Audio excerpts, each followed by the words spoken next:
नमस्कार साथियों, आपका बहुत बहुत स्वागत है हमारे YouTube चैनल पर शिव उपाध्याय बायो क्लासेस के फाउंडेशन बैच में। आज हम लोग देखेंगे अपने आगाज सीरीज में।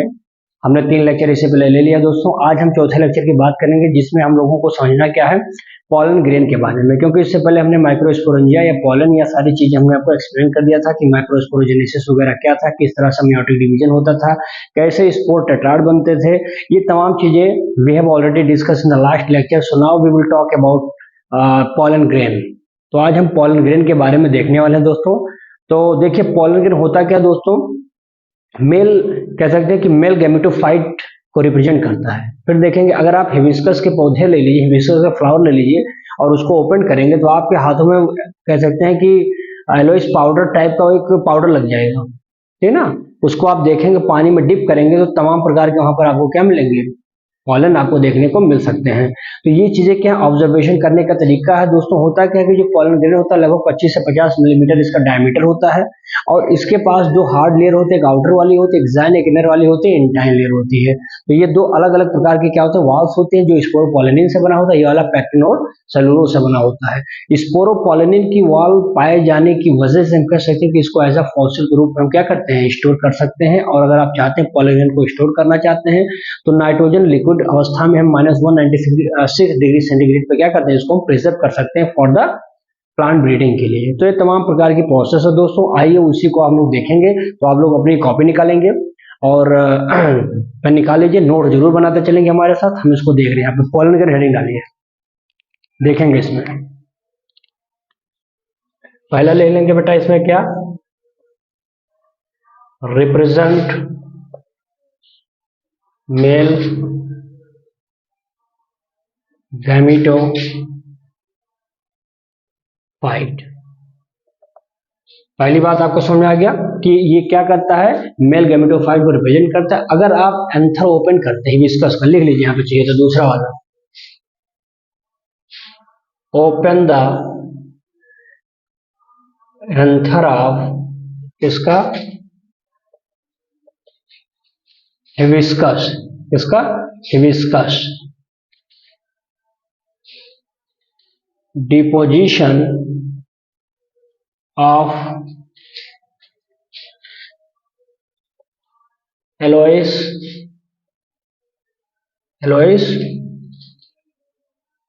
पाउडर, कहां पर, in your finger.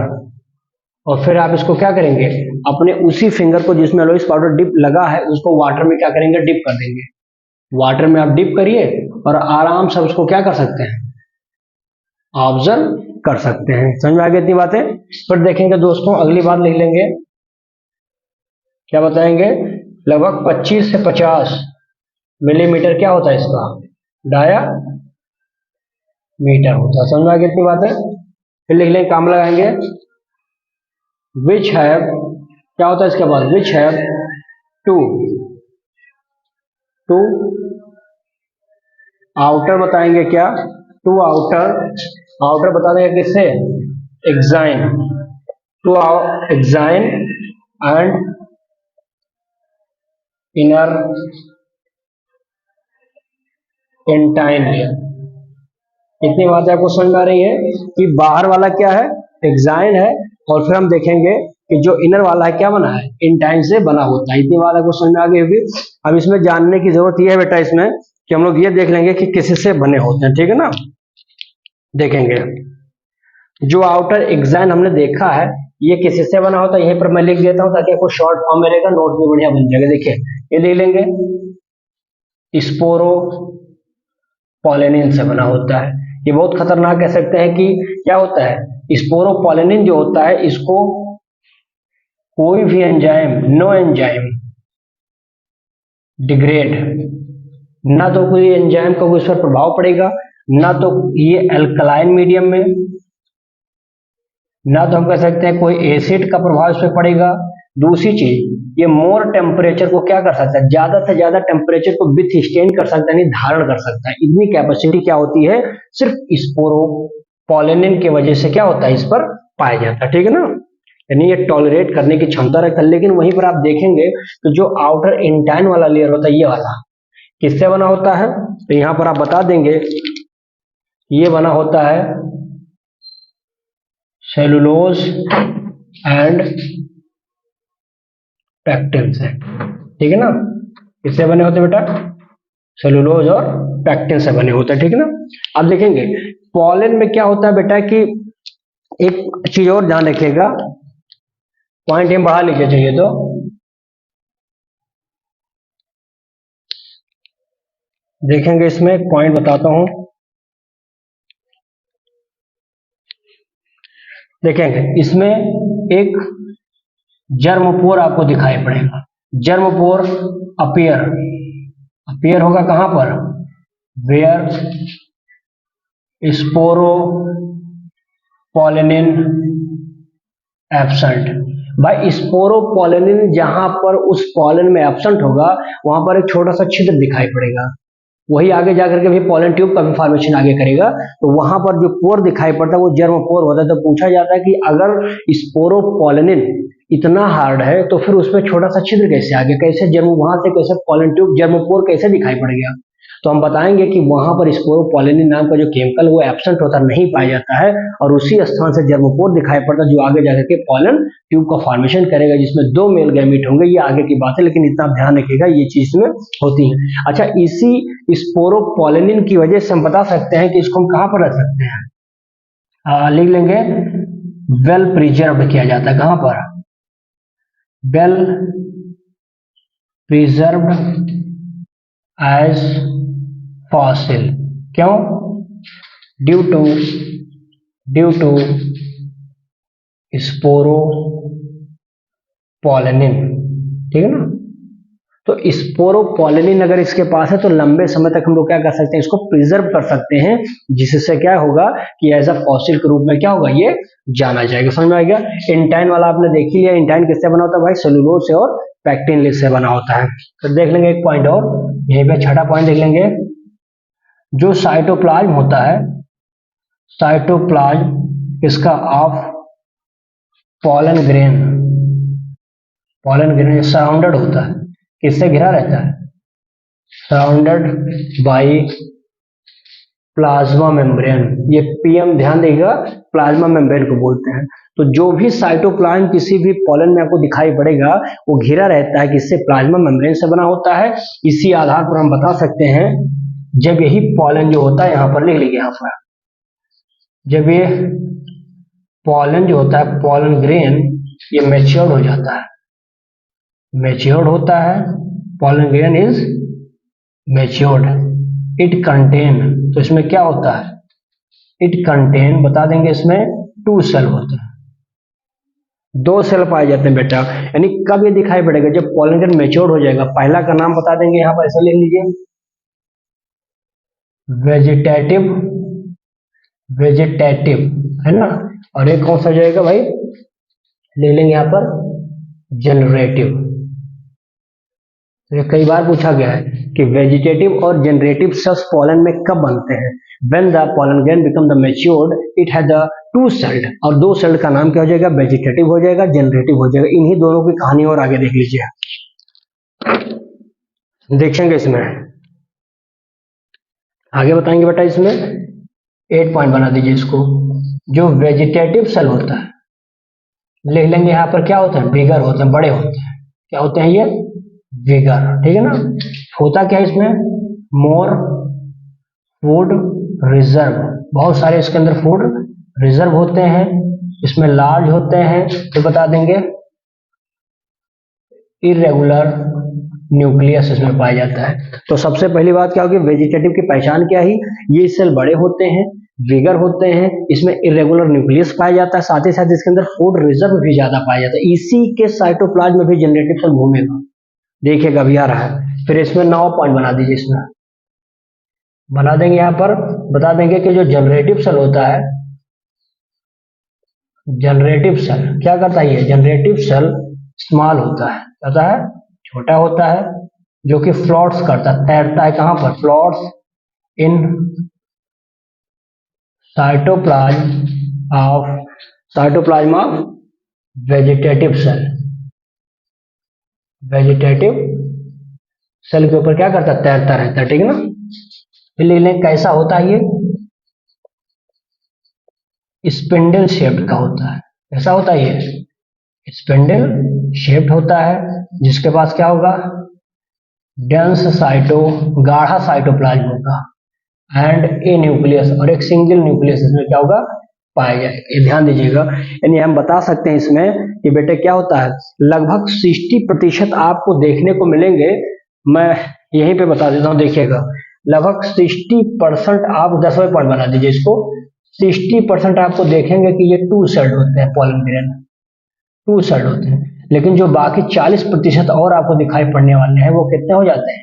Three celled हो जाते हैं। अब क्वेश्चन ये उठा कि सर आपने कहा कि पॉलन ग्रेन वेजिटेटिव और जेनेटिव दो ही होता है, तो टू सेल्ड के होते हैं, तो आपने तो ये बता दिया कि 60 में टू सेल्ड होता है, लेकिन क्या ऐसे क्या खूबी है कि 40% हमारा क्या हो जाता है? थ्री सेल्ड के रूप में आ जाता है, ठीक ना।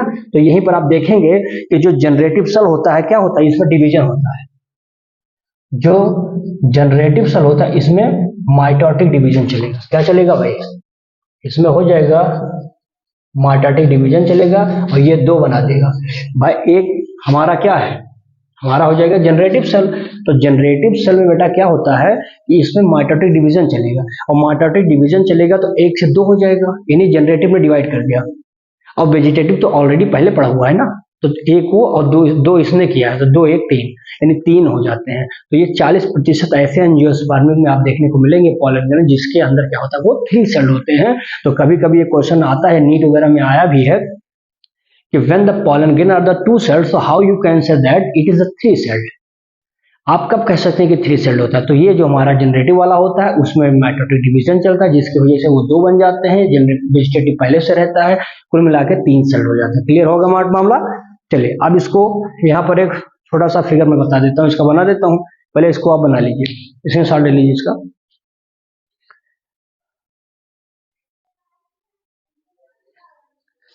चलिए भाई, इसमें देखिए हमने इसका फिगर बना दिया पॉलन वाला। जैसे पॉलन ग्रेन होता है और उसमें आप देखेंगे साइटोप्लाज्म भी होते हैं, न्यूक्लियस भी होते हैं। उसके बाद में ये देखेंगे इसमें वैक्यूल्स को दर्शाया गया है, ये वैक्यूल्स है और नीचे क्या है? न्यूक्लियस हो जाता है। ये सब साइटोप्लाज्म होते हैं, ठीक है ना। वही साइटोप्लाज्म बाद में देखेंगे कि किससे कवर हो जाएंगे? प्लाज्मा मेम्ब्रेन से। जैसे प्लाज्मा मेम्ब्रेन से कवर होंगे फिर वो मैच्योर्ड होगा, जैसे मैच्योर्ड होगा दो भाग में टूटेंगे, दो सेल में हो जाएंगे। एक हो जाएगा कौन सा? हमारा वेजिटेटिव वाला हो जाएगा, जो कि, और एक हो जाएगा हमारा जनरेटिव वाला हो जाएगा। तो यहाँ पर आप देख सकते हैं कि किस तरह से जनरेटिव वाले में आपने बताया भी कि उसमें क्या था, दोनों वेजिटेटिव और जनरेटिव दो सेल बन जाते हैं। फिर उसमें क्या बनता था? स्पिंडल शेप होते थे। डेंस साइटोप्लाज्म था आपका जनरेटिव वाले में, अभी मैंने आपसे बताया है। अब वही चीज यहाँ पे स्पिंडल शेप दिखा दिया गया, जो कि एसिमेट्रिक स्पिंडल के फॉर्म में दिखाई पड़ता है। और यहाँ पर आप देखेंगे कि वेजिटेटिव सेल हमारा लॉन्ग हो जाता है, बड़ा हो जाता है, और ये बाद में आप देखेंगे कि ये हमारा क्या हो जाता है? जनरेटिव सेल हो जाता है, ठीक है ना। तो जनरेटिव सेल में माइटोटिक डिवीजन चलेगा, जिस माइटोटिक डिवीजन चलेगा जिससे क्या होगा? एक से दो सेल बन जाएंगे, दो यहाँ से और दो ये बना देगा, और एक यहाँ से बन जाएगा। टोटल कितने हो जाएंगे? थ्री सेल हो जाएंगे। ये कब होगा? जब मैच्योर्ड हो जाएंगे, यानी हम कहेंगे 40% ऐसे आपको दिखाई पड़ेंगे पॉलन ग्रेन जिसमें कितने हो जाएंगे? थ्री सेल के हो जाएंगे। क्लियर है यहाँ तक? अब आगे हम देख लेंगे इसमें बेटा इसका यूज क्या देखेंगे, इसका यूज कहाँ पर पॉलन का यूज कर सकते हैं। बहुत सारे कह सकते हैं कि as a syrup, western countries में सिरप होता है, इसका टेबलेट बनाया जाता है। जो रेसर होते हैं या जो कह सकते हैं हॉर्स जो होते हैं, जो रेस करने वाले होते हैं, उसको ये टेबलेट से बचाया जाता है, ठीक है ना। तो ये अलग प्रकार बहुत सारे डिजीज के लिए भी जाना जाता है, जो कह सकते हैं कि रिस्पायरेटरी डिसऑर्डर में इसका यूज किया जाता है, ब्रोंकियोल्स वगैरह में। तो ये तमाम ऐसे डिजीजों में भी इसका यूज किया जाता है, जो कि एक प्रकार से कह सकते हैं एज अ फूड सप्लीमेंट के रूप में लिया जाता है, क्योंकि नरिशमेंट ज्यादा इसमें होता है। और वही चीजें हैं इसमें, मैं आगे इसको लिख देता हूँ दो चार पॉइंट, जिससे आपको ये हो जाए कंफर्म कि हाँ क्या क्या यूज है। मान लीजिए आ भी जाता है तो दो चार पॉइंट आप इसको आराम से लिखेंगे, बिल्कुल इत्मीनान से लिखिए, घबराना नहीं इसमें। देखिए लिख लेंगे यहाँ पर क्या, pollen grain used in severe allergies। क्या होता है? बहुत सारे एलर्जीज के रूप में दिए जाते हैं। जैसे अगर पूछा जाए कौन सा एलर्जीज में, तो लिख लेंगे यहाँ पर चाहिए तो ब्रोंकियल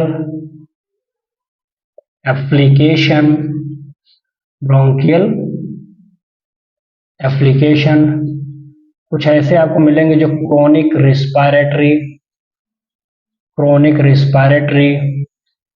डिसऑर्डर, यानी सांस लेने में, मतलब ना सांस लेने में कुछ लोगों को दिक्कत होगी, जैसे आस्थमा वगैरह हो जाएगा, क्या हो जाएगा ये आस्थमा, ईटीसी। तो ऐसे स्थानों पे हम लोग क्या करते हैं, इस पॉलन ग्रेन को यूज किया जाता है, जो इन बीमारियों में हमको क्या करते हैं, बचाने का काम करते हैं, ठीक है ना। दूसरी बात इसमें आप बता देंगे,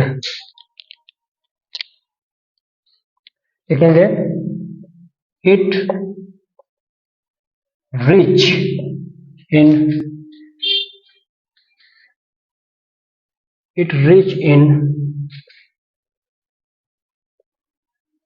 nutrients as food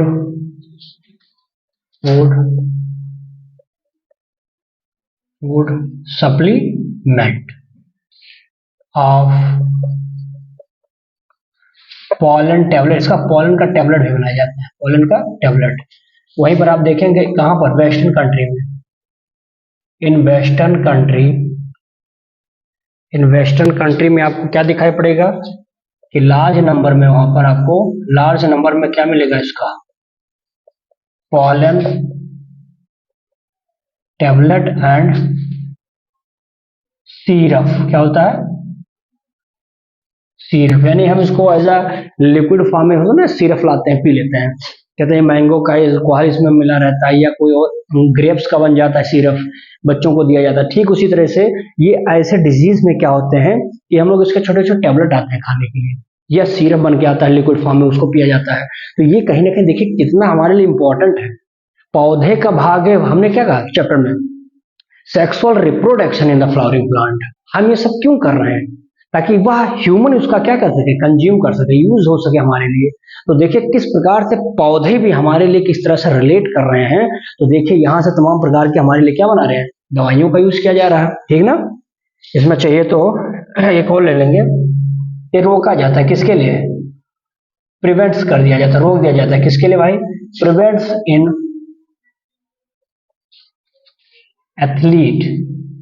athletes and race horses, ठीक है ना।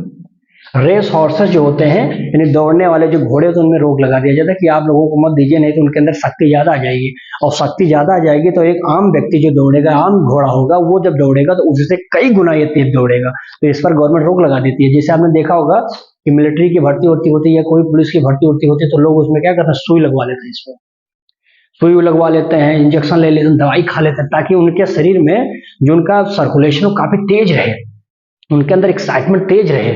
इस वजह से वो जल्दी से रेस निकाल लेते हैं, लेकिन बाद में मेडिकल में फंस जाते हैं तो बड़ी दिक्कत होती है। तो ठीक उसी तरह से इसको यहाँ पर प्रतिबंध कर दिया गया, रिस्ट्रिक्ट कर दिया गया, प्रिवेंट कर दिया गया। समझ में आ गया बात। एक पॉइंट इसमें चौथा ले लेंगे, देखिए इसकी वायबिलिटी भी अलग अलग चीजों में अलग होती है। जैसे लिखेंगे कुछ ऐसे सीरियल्स होते हैं, सीरियल्स मतलब मोटे अनाज, सीरियल्स होंगे। जैसे अगर पूछा जाएगा जैसे, तो कह दीजिएगा राइस में, व्हीट में, ठीक है ना। इसमें आप देखेंगे कि जो पॉलन ग्रेन होता है मात्र कितने समय तक जिंदा रहेगा, 30 मिनट। इसकी क्या रहेगी, वायबिलिटी। वायबिलिटी का मतलब होता है कि उसकी सही अवस्था ये कितने समय तक वो जिंदा रह सकता है। तो ठीक उसी तरह से हम कहेंगे कि वायबिलिटी जो सीरियस पौधे होते हैं, मोटे अनाज होते हैं, जैसे धान गेहूं ये सब होते हैं, तो उनमें 30 मिनट तक पॉलन ग्रेन जिंदा रहेगा। मान लीजिए पॉलन ग्रेन उड़ा, हवा चला, ब्रस्ट हुआ और जाकर के कहीं पर पड़ा है जमीन वमीन पे। अब अगर 30 मिनट के अंदर उसको फेवरेबल कंडीशन नहीं मिला तो ऑटोमेटिक वो डिस्ट्रॉय हो जाएगा, खत्म हो जाएगा। तो उसी को बोलते हैं वायबिलिटी, यानी लाइफ टाइम, कब तक वो अपने आप को कह सकता है कि स्टोर कर सकता है सही अवस्था के लिए। तो वही चीजें इसको कह सकते हैं। लेकिन कुछ ऐसे भी होते हैं, कुछ फैमिली लेगुमिनेसी, सोलेमिनेसी, उसमें देखिए 5वां पॉइंट बना लीजिए इसको। जैसे ले लेंगे इन रोजेसी, क्या हो जाएगा, रोजेसी में हो जाएगा, लेगुमिनेसी में हो जाएगा, आप देख सकते हैं सोलेनेसी। देखिए रोजेसी रोज वाला पौधा जिसमें है, लेगुमिनेसी दलहन पौधा, यही जो आपको उड़द अरहर ये सब हो जाता है, वो वाला पौधा जिस फैमिली से बिलोंग करता है रोजेसी। सोलेनेसी जिसमें आपका ये आलू उलू आता है, जिसमें आपका मकई आता है। तो ये तमाम ऐसे जो फसल के जो क्लासेस होते हैं उन्हीं को हम रखते हैं कि इसमें कब तक होते हैं। तो लिख देंगे इसमें कब तक, फॉर मंथ। आप सोचे कि मंथ तक ये जिंदा रहते हैं। आलू आपने बो दिया मान लीजिए ठंडी में, आलू का जो है निगरा पॉलन उड़ के गया और कहीं पर पड़ा हुआ है, अब वो 2-4 दिन तक नहीं रहेगा, अब वो कहेगा कि आओ कोई तो आओ मेरे पास, वेट करेगा कि कोई आके हमसे फ्यूज कर लो, अभी हम जिंदा हैं। ये मत समझना कि हम वो सीरियल वाले हैं कि जो 30 मिनट में खत्म हो गए, नहीं, वो कहेगा भैया हमारे पास हो सकती है, अभी हम 1 महीना तक हमारे अंदर एनर्जी है, फ्यूज करना है तो आइए, तो फ्यूज कर लेता है। तो यानी वो 30 दिन तक कह सकते हैं कि अपने अंदर वाइबिलिटी अपनी क्या रखता है, बना के रख लेता है। एक लास्ट पॉइंट इसमें समझ लेंगे, लिख लेंगे कि अगर आप चाहते हैं कि इसको स्टोर करना चाहते हैं, अभी लास्ट मैंने बताया था, तो स्टोर कहाँ पे करेंगे, stored in liquid nitrogen. Liquid nitrogen कितने पे, एट -196 डिग्री सेंटीग्रेड। किस लिए करते हैं, ब्रीडिंग प्रोग्राम। ब्रीडिंग प्रोग्राम जैसे होता है ना कि आप खून आपको कमी हो गई तो आप ब्लड बैंक चले जाते हैं, ब्लड बैंक चले जाइए, वहां से खून लेके चले आइए पैसा दे करके। ऐसे आपको चाहिए कि हम अच्छी प्रजाति की पॉलन ग्रेन चाहते हैं, तो आप उसको स्टोर कर दीजिए ताकि प्लांट प्रोग्राम्स में, ब्रीडिंग प्रोग्राम में आप उसको वहां से यूज कर सकें।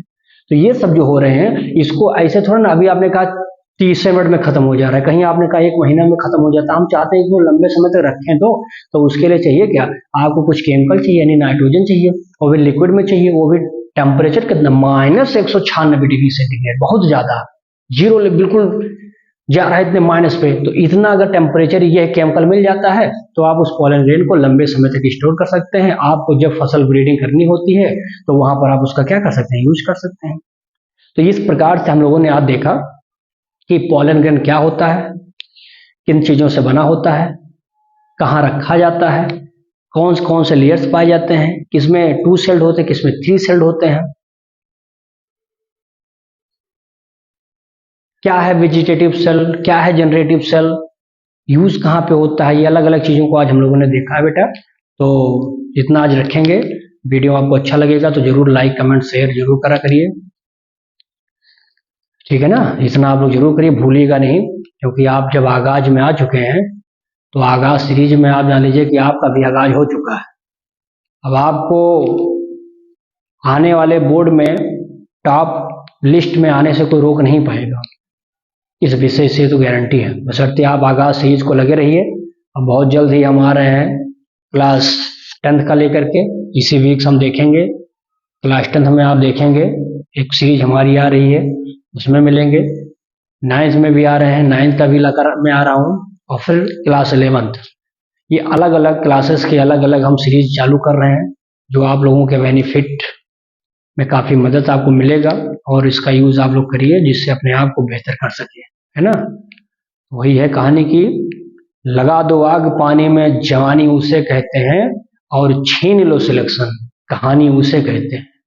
सिलेक्शन मिलने वाला है नहीं, सिलेक्शन छीनना पड़ता है, क्योंकि हमारे जैसे हजारों स्टूडेंट ऐसे बैठे हैं टॉप लिस्ट में, टॉप है वो, लेकिन हमें उनसे अपने आप को कॉम्पिटिट करके, अपने ज्ञान की कीर्ति जला करके, उनसे उस जॉब को, उनसे हम उनकी तुलना अपने से करें, यानी हम अपनी इक्वलिटी ले जाकर के उनके सामने पेश करें कि हम भी कुछ हैं। सिलेक्शन आपको छीनना पड़ता, मिलता नहीं है, और यह तभी आप छीन पाएंगे जब आपके अंदर ज्ञान की प्रवाह धारा बह रही हो। तो इसीलिए लगे रहिए, 2025 में आप बोर्ड दीजिए, कुछ बच्चे होंगे जो नीट देंगे, अभी आ ही रहा है, बहुत कम समय बचा है, 5 तारीख तक शायद नीट एग्जाम है, तो उसमें भी आप लगे रहिए। तो ये अलग अलग एग्जाम, अलग अलग क्लासेस के बोर्ड एग्जाम है, तो आप इसको मद्देनजर रखते हुए बढ़िया से पढ़िए, और गर्मी में मत ध्यान दीजिए कि गर्मी हम नहीं पढ़ेंगे, कुछ नहीं, अभी से पढ़ लेंगे तो आने वाले समय में आपके लिए काफी आपको ईजी रहेगा, आसान रहेगा। तो इतना करिए, इसका स्क्रीनशॉट ले लीजिए। Thank you so much.